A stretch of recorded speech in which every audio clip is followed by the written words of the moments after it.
Hello, hello. Some familiar names out there. Hello, everyone. Nice to see you here. Put that box over there. Still getting the hang of the Zoom thing. So do excuse. Hello, Rupert. Welcome.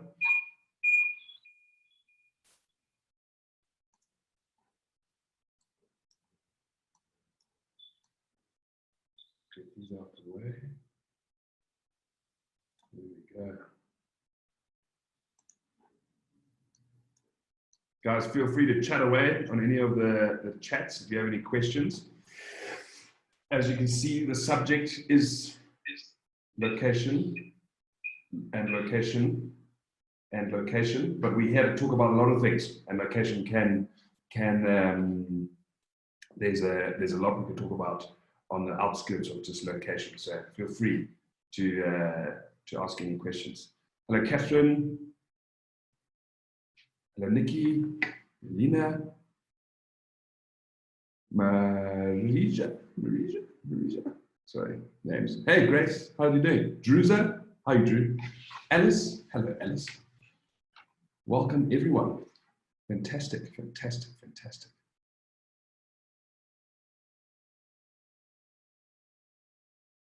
Okay, what's the time? All right, one more minute and we're going to get going. One more minute. All right. Sorry, it is 6 o'clock, which means you're allowed a glass of wine. Don't judge. Almost there, and we're going to get going. One more minute. All right, actually, you know what? That will be perfect. Okay, welcome everyone. Well, as you can see, we are here to talk about location. Let's organize my workflow here. And when we talk about location, for us now, you must understand that my backgrounds that I've put here are in reverse for me. So just bear with me, but you can obviously see them the right way around, but I'll try and point at each one. So when us in the travel agency, we talk about location, for us, it is of utmost importance. It's what we think you should consider first before making any travel arrangements, before agreeing to any travel arrangements. And I'm going to keep this quite simple because there's a lot that goes into booking a safari to Africa. I'm going to stick to Africa because Africa is my place of expertise. Although I've traveled outside of the African continent, it was mostly for my own personal enjoyment and to drink beer and party. So not much to add value on that front. But in Africa, I've worked here, for those of you who don't know, for my entire adult life, almost 11 years now, on the continent, throughout the continent, East Africa, South Africa, Central Africa, even as far north as Ethiopia. So I've been bouncing around quite a lot, working as a guide in a lodge or in a camp, to working as a tour leader or host. So I've had a number of different perspectives in terms of how travels work and how they sometimes don't work out so well. So this is what this is about. This is what I've learned firsthand. It's not what I've regurgitated from some book. I've had countless amount of guests that most of the time I remember their stories, I remember their experiences, and I've had guests who have gone, oh, you know what, Andrew, you know, this whole trip has been a nightmare because of so. Or Andrew, you know, we've got some questions because we're quite concerned about this and that about the trip. So I've taken all of these conversations that I've had with guests, things that I've learned, and this is what coming down to location is all about. So if we look at this, I've drawn a little diagram here to make it a little bit easier. I hope I'm out the way. Am I out the way? Looks like I'm out the way. Let's go a little bit further back, a bit smaller. There we go. So this, for me, sums up after you've arrived in Africa, the experience of going on safari in Africa. What kind of, you can divide that whole experience into these three things. Wildlife, the wilderness experience. These are two different things, and I'm going to explain why those are two different things. The wilderness experience is something that's manufactured by the people that are hosting you and guiding you on safari. Wildlife is what's already there. You've got no control over this once you've arrived. Those animals run around free completely. and then you've got accommodation. Accommodation I'm not going to get into at the moment. It's not really, although I can tell the difference between a good lodge and a bad lodge. I'm not going to go into, you know, how to cook a meal better, you know. So accommodation I'm going to leave out. What I want to talk about is location. And us as guides, most of the time, we consider location to be these two things combined. It's the wilderness experience and the wildlife itself. And these two things combined equal location. And what is the natural aspects of your safari, the landscape, the wildlife, and your experience in that landscape and around that wildlife. So we're going to go into that and what makes it so important when choosing your safari. I'm just going to change my background here. I'm just trying this out for the first time. So we will, let me bring up the Q&A there. It's quite hard to arrange the thing. What I'm going to do is I'm going to bring up a different background, number 2. And I've already explained this location. What is it? It's the wilderness experience and the wildlife. And this goes straight into, in fact, the next slide, wildlife. So wildlife, I'm actually reading this backwards. The first thing when it comes to wildlife, obviously when you're choosing a safari, you want there to be lots of, and I've put in brackets there, relative. I put in there relative. So if I'm going to see the Walia Ibex in the Simien Mountains, I can't expect there to be lots of them because there isn't lots of them. There's only 500 of them. But you expect there to be the most that there can be for what you want to see, if that makes sense. You know, if I go to a place that's supposed to have lots of leopards, you know, you expect there to maybe see lots of leopards. And I've also put in red, time of year. Time of year is so important, so important. If we go to the Sabi Sands in January, in the middle of the rains, we still got a high chance of seeing leopard, but honestly, you're not going to see the daily guaranteed numerous sightings of leopard that you get in September. So time of year is relevant, but lots of wildlife relative to what you're looking for is very important. Highest chance, put it this way, highest chance of seeing it for the best price available. And I say for the best price available because there can be, for example, I relate to the Sabi Sands quite often, there can be very expensive lodges with very small properties and very kind of mid-range lodges with huge properties and a much better wildlife experience. So you've got to consider those two things when choosing a wildlife destination. You can have both. You can have absolutely, and it is definitely both. Thanks, guys. Keep the questions coming through. I will get to questions at the end of this, so please ask whatever you like about locations and traveling in Africa and anything. I've got a few off Instagram, but we'll wait till the end of the webinar to get on with those. Okay, the natural environment. Now, I've written that down here. I think it's very important. You can see it over here. Natural environment. What I mean by this is, if you're going to fly all the way to Africa, so anywhere in the world, but we're going to stick to Africa specifically for this one. You want to see animals in their natural habitat, their environment. And what I mean by this is, there's a lot of places, and bless them, they still add to the overall kind of conservation effort that's protecting wild places all over Africa.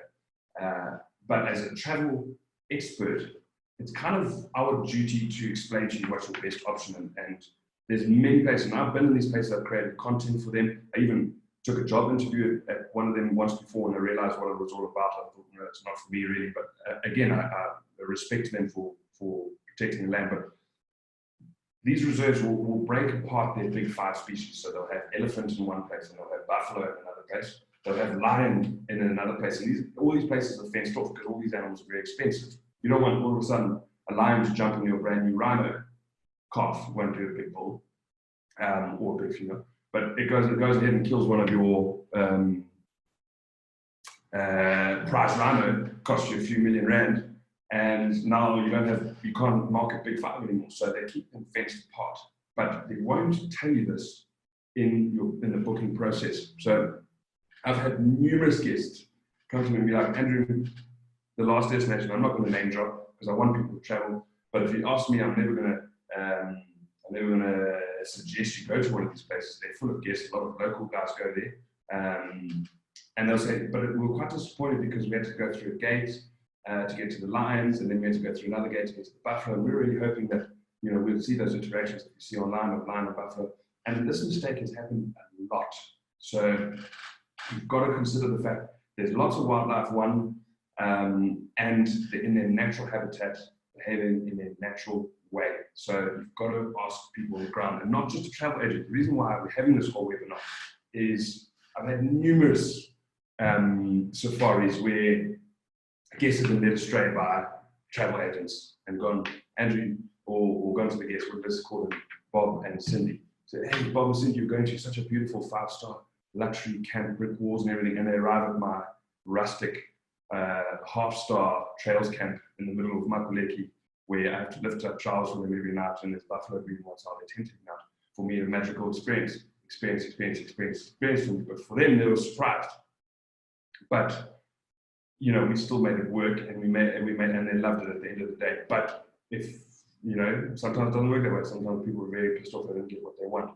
Or people go, you know, you're going to this wild, crazy Kruger National Park experience, vast open spaces, and you get there, and it's just fence and then fence and then fence and fence. People are disappointed. So you've got to ask these questions. These are questions you've got to ask. Are there animals in the natural environment? Are they free to roam?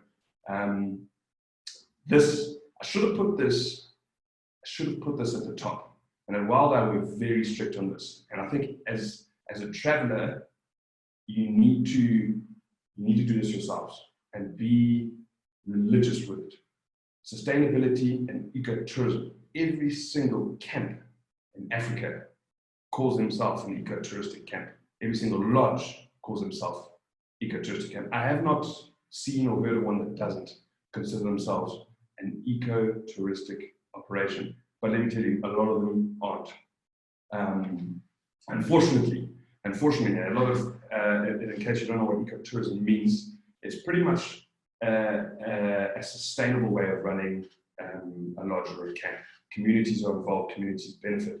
In turn, wildlife benefits. The community must protect the wildlife. It's a circle of benefit from wildlife to people, to the local people. It's not just a lodge owner, a cash business, go home, make money, sit in the ivory tower on the other side of the world. Unfortunately, that is in existence. So you've got to ask these questions. Is that lodge operated in a sustainable way? Do they look after their waste? I've worked in lodges and I've gone around the back of the lodge and there's a rubbish dump of just plastic. Baboons are grabbing the plastic, running off. Warthogs are running off. Like, horrible things. I'm telling you, people. These happen at lodges that you and I know. So you've got to ask these questions. Is it sustainable? Is it ecotouristic? Us as Wild Eye, we're obviously very strict on this. We make sure, and if we see kind of unsustainable behavior or unethical behavior in lodges that we exist, I had an incident in last year at the lodge where very upset at the way things were done, and we made sure we ironed it out and the right people heard about it and change happened. So if you see it while you're on your travels or before your travels, you hear about it, you've got to voice it and make sure it doesn't happen. And don't support these lodges that are just these cash businesses that don't get back. Believe it or not, as a lodge owner, it is your duty to be a part of the conservation effort, which means supporting the surrounding communities and supporting wildlife conservation effort. So, I'm seeing messages come through. Okay, I'll get to Alice's question at the end. Thanks for that. And again, price. I know there's a strong correlation with price. When you're looking at this, lots of wildlife, natural habitat, often people put a big price tag on it. And you can get swayed away from this and go, actually, you know what, let me just go to one of these small, compact reserves. Let me go there. They've got like 1 or 2 lions and leopards and that. You relocate them the whole time, keep the gene pool mixed up. You actually don't. If you look carefully enough, if you chat to people on the ground like us, literally, I'm not going to just market us, but we're a room full of guys who have spent our life around Africa looking at all these different places. You can, for a very good price, you might have to give up a little bit on the brick and mortar, 100% brick and mortar. You might not get a jacuzzi, but you will get, you know, the leopard sightings or the lion sightings, or an experience you'll never forget, which that money can't buy. So that is worth anything. I mean, personally, I would sleep on the floor if I got the wildlife experience that I was after, and I can see a lot of names here of people that I know who would be happy to sleep on the floor too. So Price is a big thing. Price is a huge thing. And I'm going to get a little bit into how that gets into the decision-making part of things, and how you can still spend your money well and get a good wildlife experience. I'm just going to go on to the next slide here. Charlotte Nicholson, good question. I'll get to that very soon. I'm going to just move my boxes around a little bit. There we go. Change the background to the next slide, experience. Technically, wilderness experience. Wilderness experience. This is what I want to talk about, because accommodation is part of the overall experience too. But I want to talk about the wilderness experience. This is something that I'm so passionate about that I'm going to need another sip of wine. Really, when booking, and when I say the first point here is guides, not only am I talking about us as hosts. Yes, I value our job and I respect how important it is. I'm talking about the guides on the ground. Guides. This is so important. I've pretty much come up with a rule that a good guide can really make the worst lodge experience still worth the client's money. A great guide can literally make all of that disappear and turn that wilderness experience into the whole highlight, and you won't even know that there was a black mamba in your bath in the lodge, or the pipes blew up and flooded your whole room. You won't even remember it if you had a good guide. They are crucial to the experience, not only in the bush, to what happens in the lodge, to your whole dining experience, everything. Good guides, and I tell you what, for us as travel planners, bad guides stand out like grenades going off. It is really, it's something that kind of grates. It's like knives and forks on a plate when we see bad guiding, because it really affects the whole situation. How those guides handle mishaps is almost always going to be small and minor hiccups on a safari. That's just the way it is. That's the way that's the nature of nature. So good guides are so important, and we are very, very good. You'll see sometimes when we're booking our trips, we book certain guides 2 years in advance, and we write and remind our tour operators, guys on the ground, saying, please make sure Alpha's there, make sure Henry's there, make sure wherever we've got a mile, make sure Pete, Adam, someone we know and we know is good. And it is really important that you do a little bit of homework when you're traveling in the location, what guides are there, and their reputation at being really good guides and being ethical guides, very important. And what's my next one? I just want to do it in the right. Ooh, the next one, guys, an experience. This is huge. This is huge. And again, I'm not gonna name drop too much, but you can have a number of different properties all around each other. All of them have the same animal density, same leopard density, same lion density, same buffalo density, and all of them are the same price. And this is a common occurrence. See it all over Africa in these areas where there's a lot of lodges tightly packed. But there's a few of them that are just located better or have their own private sector where vehicle pressure is not as much. One, it's not nice to look at. There's places I don't know how much of us have been to East Africa, but there's places where you can have 20, 30 Jeeps around cheetah. It's not good. It really isn't. For your own enjoyment purposes, for photographic purposes, that just doesn't work. Really, it's a tough thing to swallow. So the right bit of direction, the right bit of advice, use the right people, get the knowledge, make sure you kind of steer away from, we all know, like crossings in the Mara, they're working on it, it's going to improve in the future. At the moment, there's not much you can do. If you want to see a crossing, you have to deal with quite a few Jeeps there, or you're going to be really lucky. But there's some places that just have no control, and they'll be at the same price as the place next door, which has a lot of control and you have a 10 times better wildlife experience, but the price is the same. You don't know that, so you've got to ask these questions. Vehicle pressure. Along that, time and sighting.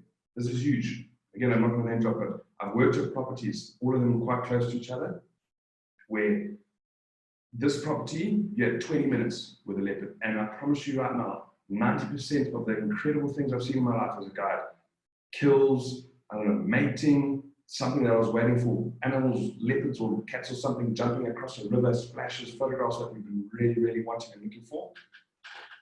90% of them I had to wait for, and 90% of them I had to wait more than 20 minutes for. So you've got to consider that. You will go to those properties and you'll see lion, you'll see leopard, and you'll think you're getting this amazing experience, and you are getting an amazing experience. But if you spend that little bit extra and you go to a property that's private, or just less people have access to it, and you can have time on the site, and maybe infinite time on the site. Maybe you don't have to leave. Like some places really don't have to leave the site. Can mean the difference between getting a unique, incredible shot that's never been taken before, or witnessing a sighting that very few people get to see, and just seeing the cat, just seeing the species you want to see. So especially in Southern Africa and East Africa, time and sighting, you've got to ask these questions. Can we leave the sighting? Can we leave the sighting? Is there a time limit? Because a lot of places have this, because there's a lot of companies vying for those sightings. Sometimes I've heard of, oh man, my friend worked in a place once. He said he was a standby. What a standby is a lineup. If you're a standby 6, it means you're 6 in line to see that animal. He was a standby 17. He was 17 in line to see a cheetah. And quite honestly, I don't know how 17 people saw that cheetah in one drive. They would probably just go 5 minutes, 5 minutes up, 5 minutes, 5 minutes up. Those two places run next to each other, marketed the same way, exact same wording. As a content creator, I've been in those camps, I've taken the pictures, I've written the stories for them. It is too easy to make those two properties look identical on paper. Big 5, lions, leopards everywhere, beautiful lodge, beautiful pools, beautiful everything. But this lodge has this unlimited time and sightings. That is worth, if the lodge that had unlimited time and sightings had tents or even just concrete to sleep on, and you had to eat canned bully beef, I would say spend the money on this one, even if it was more expensive, because that is what you'll remember in 20 years' time. You won't remember the prawns. You'll remember the leopard jumping out of a tree and into Impala. You'll remember the Kambula pride running across the river after buffalo because you waited there for 3 hours for them to do it. That is what you're going to remember right there. Time and sighting. It is imperative that you ask these questions. Ethical. Again, this should be at the top, number 1. Now, unfortunately, the inconvenient truth is there's some seriously unethical shit out there. Excuse my language to those of you that might be sensitive. Let's see if there's any comments that have popped up since then. No? Great.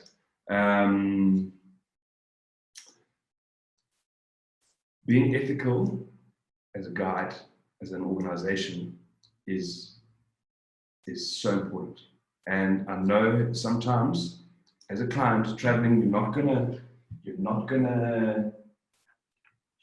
see the unethical stuff, but sometimes you will. And you can ask as much as you can, but it's kind of hard to get the truth out of places. But I've seen some wicked shit in some of the places I've worked. Some of them very briefly. I mean, I'll tell you one story. Some of you hold on to your drinks. I worked in a place once upon a time, very briefly, understandably, where they had to cull animals. Those of you who don't know what culling is, had to remove animals in order to sustain a healthy environment. Now, that's fine. There's lots of game reserves. You'd be surprised how many game reserves have to do it. Many. 90% of Southern Africa's game reserves have to shave off the odd species here and there to keep their numbers down, so they don't inevitably kill themselves. You can't relocate them because the next place along already has too many, and the next place has too many, and the next place has too many. So you cull them, give them to the local community. The community's happy, they've got meat, they like that you're there. So anyway, the way you do it is the most humane way possible. And I worked in a place where some rich folk who own the property used to do it in a helicopter with a shotgun.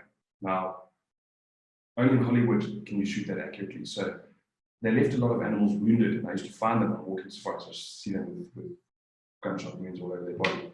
And this particular place was marketed as one of the most ethical and sustainable lodges in Africa, yet that was happening behind the scenes. And I barely lasted a few months there and I was out. But you'd be surprised. This happens. So, I mean, I'll never go back. Not if my life depended on it. So, as a company, we're obliged. If people ask us, hey, can we travel here? I say, hey, no, I would, but I'm not going to support a place with such unethical behavior. And you've got to ask these questions. You've got to be aware of it. It does happen. So, again, price, always put this here. Price is always something that catches people at the end. And all these things, great guides. This is one. Price can't buy a good guide. I've seen good guides and bad guides at the best lodges in Africa, and I've seen some of the most incredible guides with not enough money to buy themselves a proper pair of shoes in the most remote canvas tented camp in the middle of nowhere. Good guides, doesn't matter what lodge you are, you sometimes have just got to ask tour operators on the ground, make sure I've got a good guide, an experienced guide, someone who's been trained well, there's good service providers. Sometimes you got to roll the dice, and sometimes you'll get someone who doesn't care or doesn't want to be there, and I'm sorry if you do. But price, these things, in a time and a sighting and vehicle pressure, sometimes without vehicle pressure and you get unlimited time, comes a hefty price. But I put it there because it is worth every penny. Give up a lodge before you give that up any day. Guys, I'm going to answer some of your Q&As for now. Ruben, I'm going to start with yours. Thanks for joining in. What are your thoughts on number of guests per vehicle? It's a very good question. I actually have this written down. I'm glad you asked it. It's an important thing because again, you can market two places identically, but you can arrive at one. And again, I've been at these properties where on two sides of the road, two places marketed exactly the same, exact same price. Even the one on the other side of the road, more expensive. Their Jeep drives past with 9 people in it. 9 people in the Jeep. 3 per row. Bang, bang, bang, bang, bang, bang, bang. Stacked up. And there's photographers in the middle. They're trying to get a picture. It's just a mess. It's so important. So we, as a company, it's all relative. So in monopools, for example, we sell trip with 5 guests per Jeep because it is mostly a walking-based destination. We don't spend a lot of time on the Jeep. So we can put 5 guests in there, helps bring the price down. We're all together and we always get off the vehicle and we walk around. So 5 guests is max. But if we go to the Sabi Sands, if we go to places where these Land Rovers, these 60 Land Rovers exist, most of the time we only put 4 there. And you don't really want to stack more than that up. It is so important.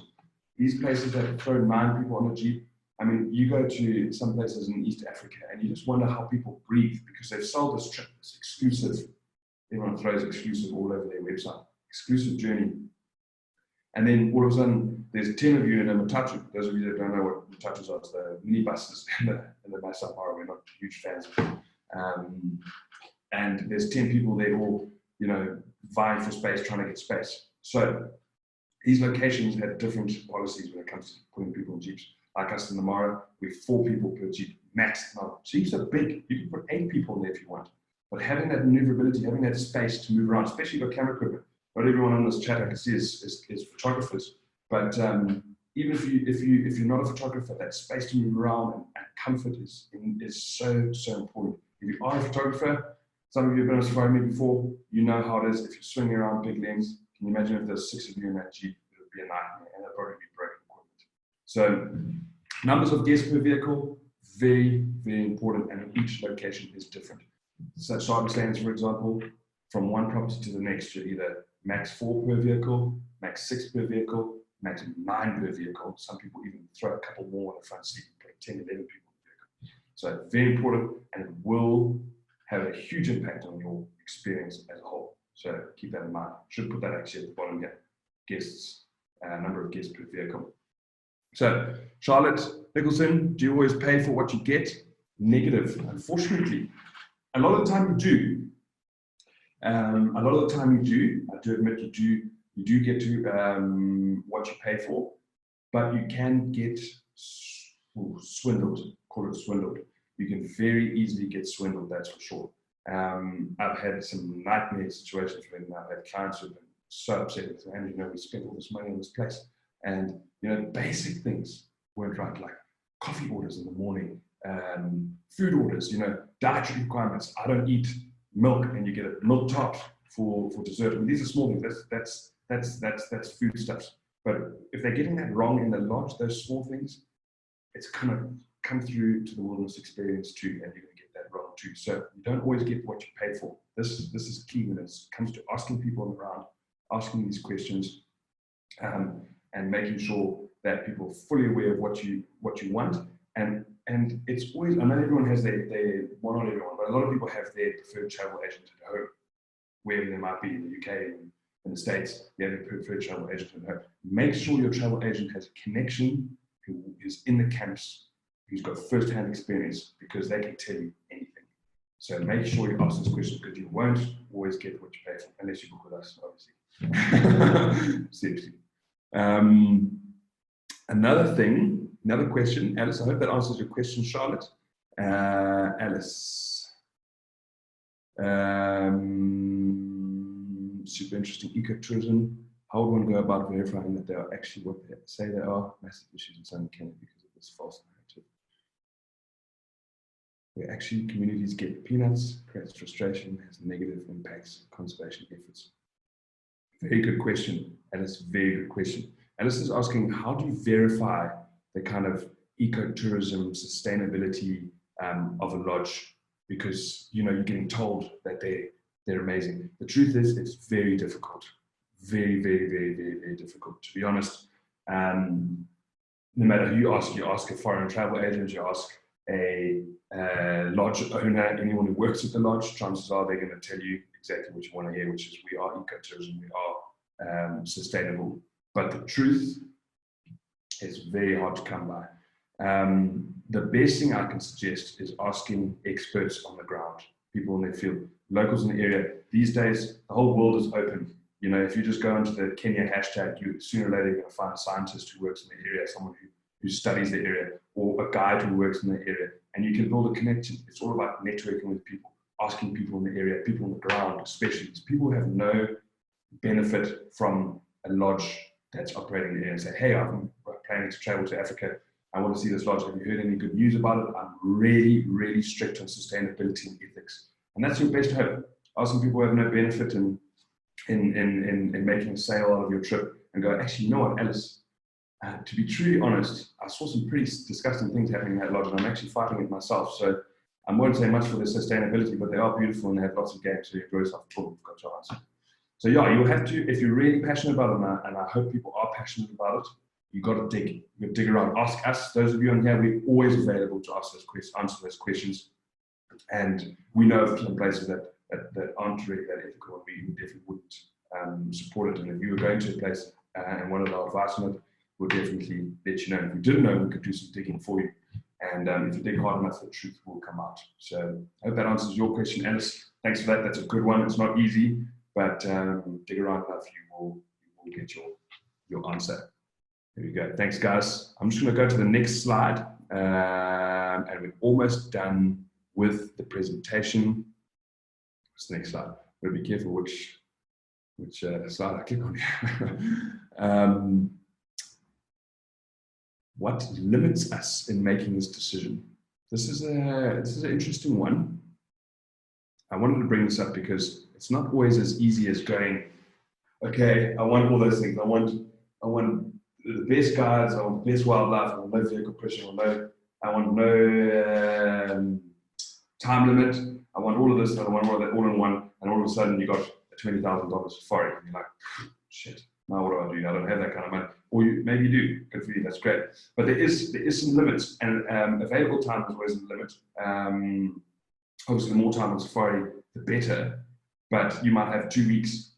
That's where we come in handy, because okay, you've got 2 weeks, what do you want to see? Oh, do you want to see whales? Sweet, you go to Wales, let's go do Wales in Cape Town.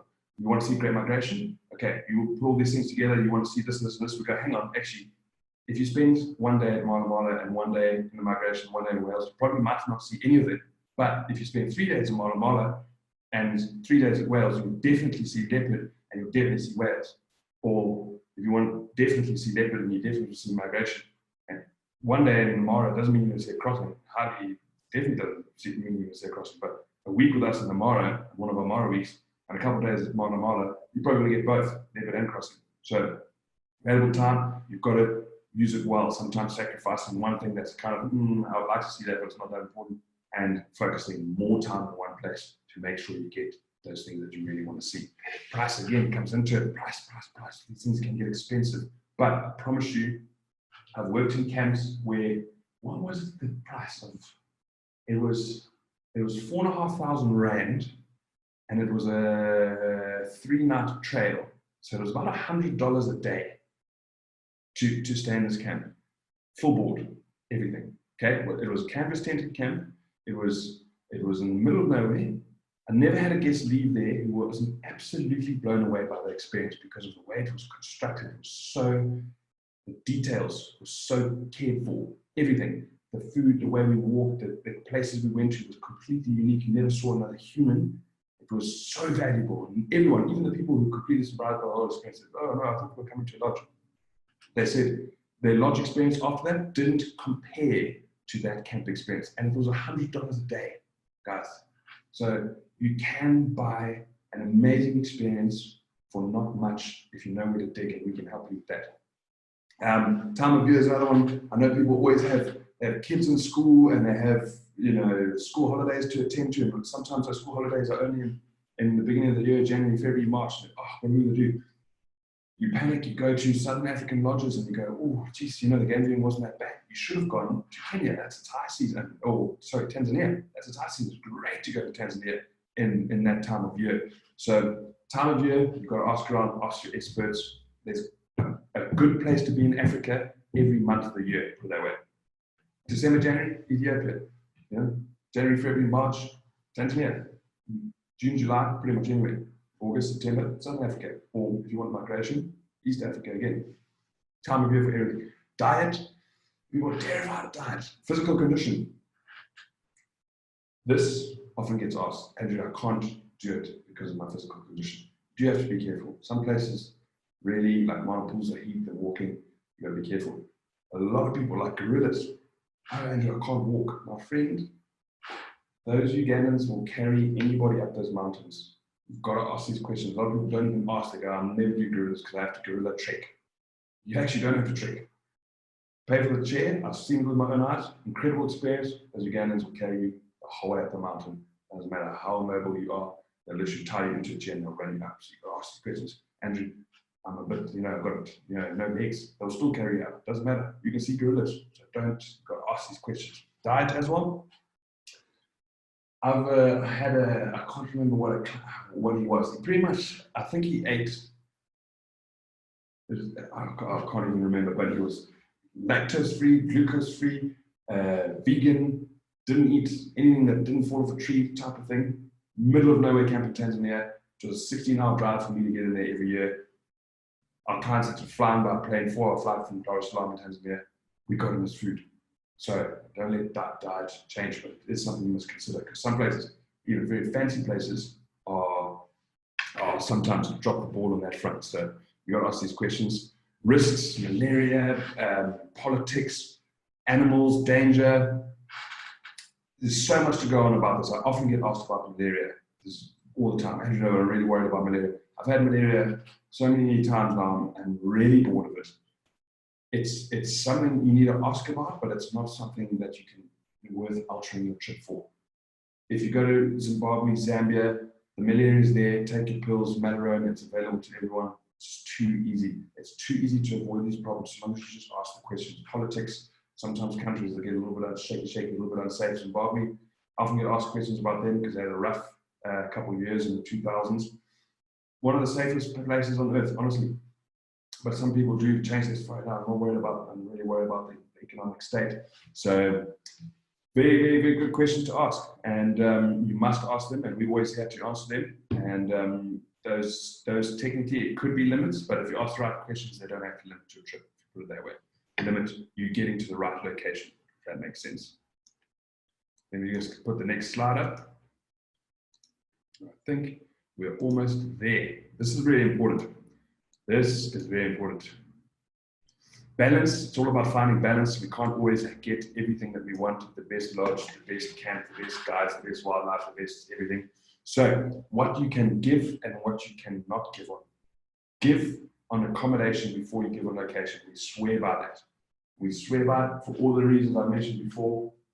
It If you're wondering, oh, the price is too much, ask me, Andrew. I really still want to see leopards, but that price is really too much. What's my next best option? I don't care if it's 10. I don't care if I lose 5-star and I go to 4-star, but I really want to see leopards. That I recommend. Always drop on the accommodation, because I guarantee you, even though some people come and they say, no, we definitely want this fancy lodge, it's 7-star, it's got all this stuff.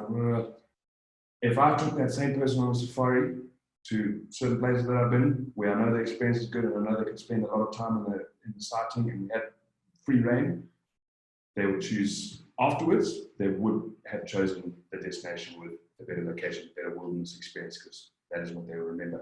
And this is something that you cannot ever give them, sustainability and ethics. Because unfortunately, it's too prolific in the industry, and it's something you keep an eye out for, you ask around for, ask us. We're always keen, we're always keeping up to date with this kind of thing. And yeah, something that we can never give up on, because there's people that are breaking those rules all the time, unfortunately. All right, here we go, guys. That's the end of my slide. I hope you enjoyed it. Keep it nice and simple. It's all about locations, it's all about wilderness experience, it's all about people, the guides, the animals. Let me just see if I've got a bunch of questions that are asked. How important is location for guide training? Charlotte, I'm loving your questions. Well, very well done. It is actually important. Sometimes it's not, it's unavoidable, unfortunately. I was a guide trainer myself. I was an instructor for some time.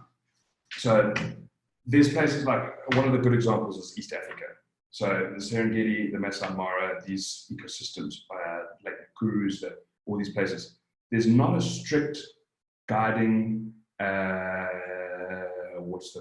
policy inside the laws of Kenya and Tanzania. There's guiding organizations there. A very good friend of mine runs his own guide training organization there. But it's very small, and it's not a law in Kenya for people to go and train there and then get properly trained. So there's some shocking guides in Kenya and Tanzania. And sometimes I roll the dice, and I've seen them, and their knowledge is just atrocious. I mean, I've had to explain to a guide before the difference between a lion and a hyena track. I've been guiding there for like 20 years. So it's important, but sometimes it's unavoidable. In South Africa, guides have to go through a certain training course.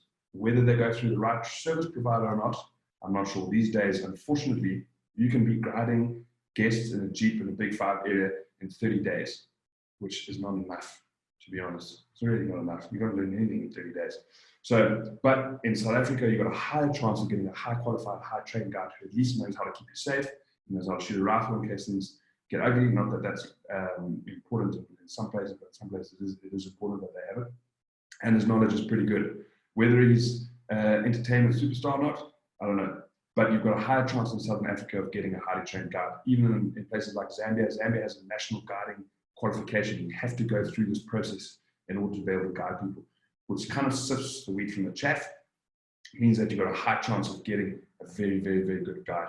Zimbabwe too, those of you who've been to Zimbabwe know those guides are phenomenal. If you go to mountain pools, you're going to get a highly trained, highly experienced, incredible guide, because their guide training is so strict, and no one can guide by law until they've gone through it. So Southern Africa, yes, if having a very, very good guide is very, very important, Southern Africa, you've got a higher chance. If you're going to go to East Africa and it is still important, talk to some people like us who use ground operators all the time. We have a personal relationship with guides on the ground. We know who's good and who's not, and we request these specific people, and we make sure we have good guides on the ground. I hope that answers your question, Charlotte. That was a very good question. I enjoyed that. I think that's, oh, geez, hang on, there's some more. Charlotte, I'm just going to read your question out. Would you recommend going on a less expensive safari to a place where you get a good experience and good sightings, or saving up for an extra few years to go somewhere like the Masai Mara and have an amazing experience and amazing sightings? I would love to go away with Wilder, but I'm not sure if I could go somewhere like the Timbavati or wait a few years to go to the Mara. Love it. Good question. Good question. And we could get a little controversial there. I might have another sip before we get into it. I like this question because, I'm not going to answer it off the bat. I'm not going to shoot off the hip, because it is quite a tricky one. It would depend on who I am. If I plan on coming back to Africa a lot, you know what? I would save. Listen, the Timbavati is an amazing place. I've had some guests who go there and they've seen some incredible things. I've gone there with guests. It's amazing. In Australia, goes there every year. Amazing sightings. It is a really good place. The Masai Mara is an incredible destination. I would save. I'm going to recommend saving to get that experience. I just personally, I think it's like my photographs. One amazing photograph was worth more than 1,000 good ones. So it's the same as an experience. One incredible experience that you know is going to be incredible is going to be worth how many more just good experiences. So I would save. I'd save for that amazing moment. Really, I would. I think that's a better way of approaching it. Hope that answers your question, Charlotte. Lovely question. Thank you very much. I've got some questions from Instagram. Some of them I'm not going to repeat, as I think people were taking the piss a little bit. But Sean, I don't know if he's logged on, but this is going to be a podcast later, so I'll answer it. There's a few of them here. He asked me where's my favorite place in Africa and why. And seeing as we're on the topic of location, I'll answer this. It's a small corner in the northern tip of Kruger National Park called Makuleki. Why? It's because it's hard to describe. There's an energy there. It's weird. It's so remote. There's no one there. There's no roads. You just walk. It's the most biodiverse place I've ever seen in my life. It's just this. You can walk through 6 different biomes in one morning. A biome is it's called a small habitat, an area of a certain type of vegetation and geology and species that occur inside it. You can walk through 6 significantly different places. Big elephants everywhere, big buffalo herds. It's just raw. It's got huge history. You find cartridges on the ground from the wars of Africa. You find Venetian artifacts from the Venetians used to sail up in Limpopo to trade gold and ivory and spices. Fascinating place. Love it. No fancy accommodation, sleep in tents. You can even sleep under the stars there. We used to do a slack pack trail, 6 nights under the stars. Taking me back right now. That place is amazing. People asked about walking safaris. Barbara, worth it. 100% worth it. So worth it. Guys, if you haven't been on a walking safari before, you need to do it. It's amazing. You'll love it.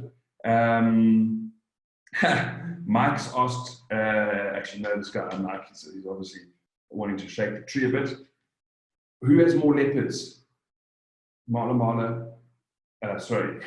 That came out wrong. Sabi Sands, South Africa. Sabi Sands is on the southwestern part of Kruger National Park, or south of Rainbow. There's often this big fight, and usually people who work in one place support that place, and people who work in another place support that place, and they say, oh no, our place got more. To be honest, I think they've got the same amount of leopards, pretty much, give or take 1 or 2. I think the last figure was 11.5, obviously as a ratio, leopard per 100 square kilometers.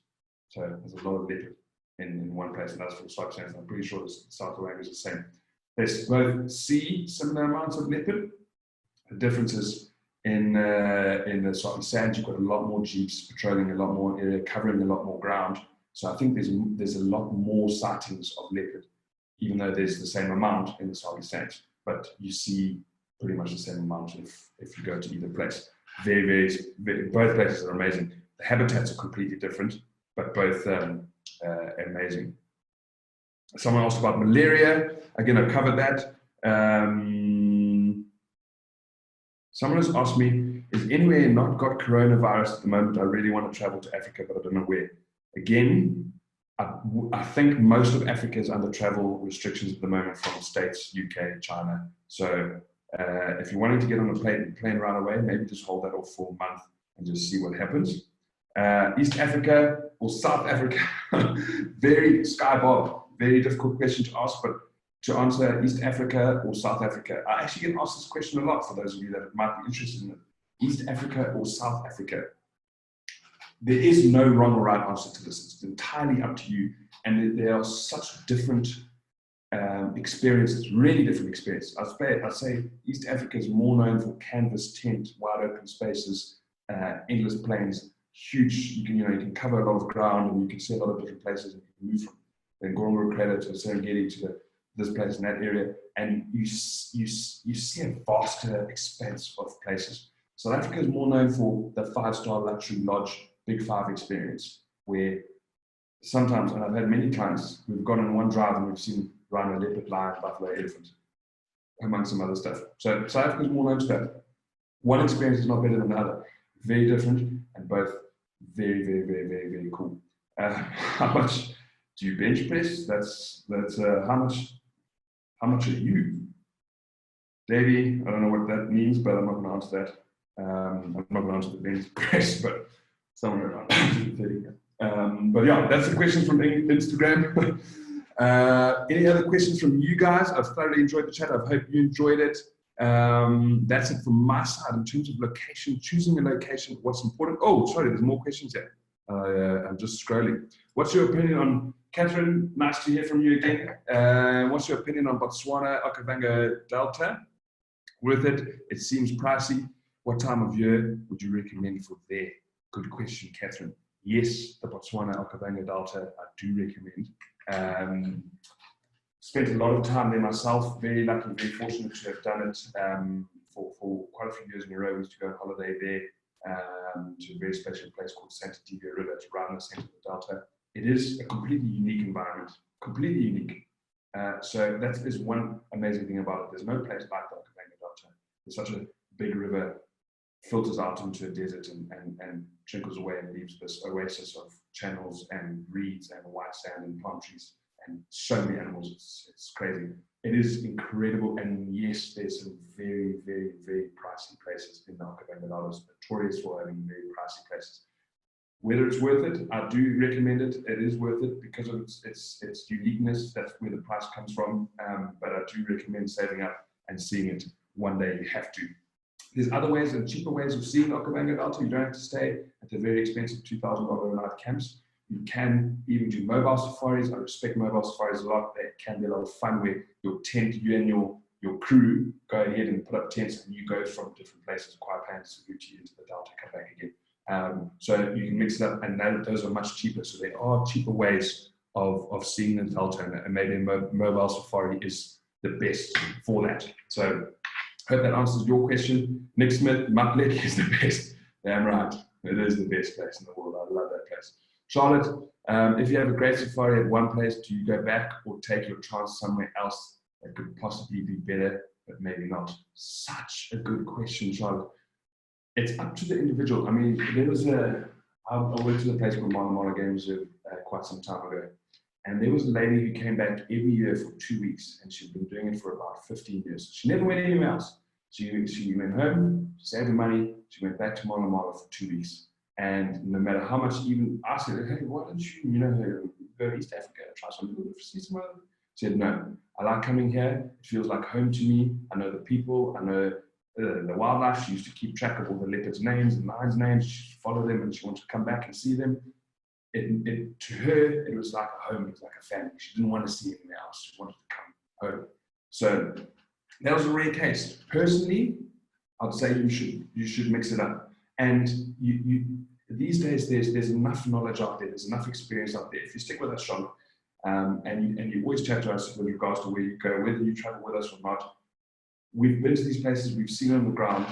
You're not gonna. You can't even call it a roll of the dice. If we say, okay, you want to go to Serengeti, we're going to send you to places where we've never had a bad incident, or if we have, it's been minor, it's been ironed out. So you don't have to roll the dice on a new destination these days if you just ask the right questions from the right people. So I would say, if you've had a good experience there, see something different. If you've done the Swabi Sands and you've seen the leopards and the lions and stuff falling out of every tree, go to Okavango Delta, see Okavango Delta. Go to Masai Mara, see Masai Mara. They're all different and they're all worth seeing. So I would definitely recommend mixing it up. Thank you, Charlotte. Great question. Great question. Anyone else? Anyone else? Any questions there, guys? Otherwise, we can start wrapping it up. It's been an absolute pleasure having you all here. Really enjoyed it. I'm glad you had some great questions there. I hope I've answered them well. Let me get.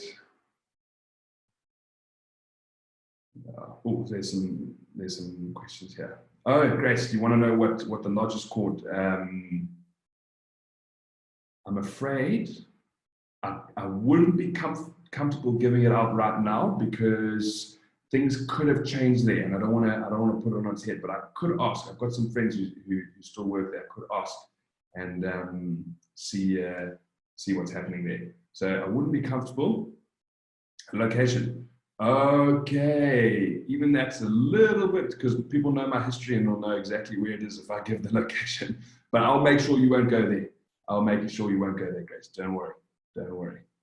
I can send you a private message. That's what I'll do. I'll chat to you privately. I'll let you know exactly where it is. And we can take it from there. Any other questions, everyone? Let me get rid of that. That is. Alrighty. Well, guys, that is it. If you don't have any more questions, let me just make sure. Got a few boxes open there. I hope you enjoyed. I hope you learned a little bit about choosing a good location and what goes into it. It's not all about just having great wildlife experiences. It's not all about just seeing as many leopards as possible. You got to think about it clearly. Ask the right people. Ask us if you have any questions. We've been to these places. We've worked there. Marlon's worked in various places. Sabi Sands. Trevor's worked in Timberparties. These places. A couple of us have worked up in East Africa quite a lot, and now we're traveling around these places all the time. So we've got a lot of experience. We'd love to share it with you. Ask us if you're ever unsure about anything, and we'll see you soon for another chat. Next week I'll be talking about some other things. Tomorrow, someone's chatting tomorrow, but keep an eye on our feed. There's a webinar coming tomorrow, so stay tuned for that. Take care, guys. Good to chat to you all again, and I'll chat to you soon. Cheers. All the best. Bye.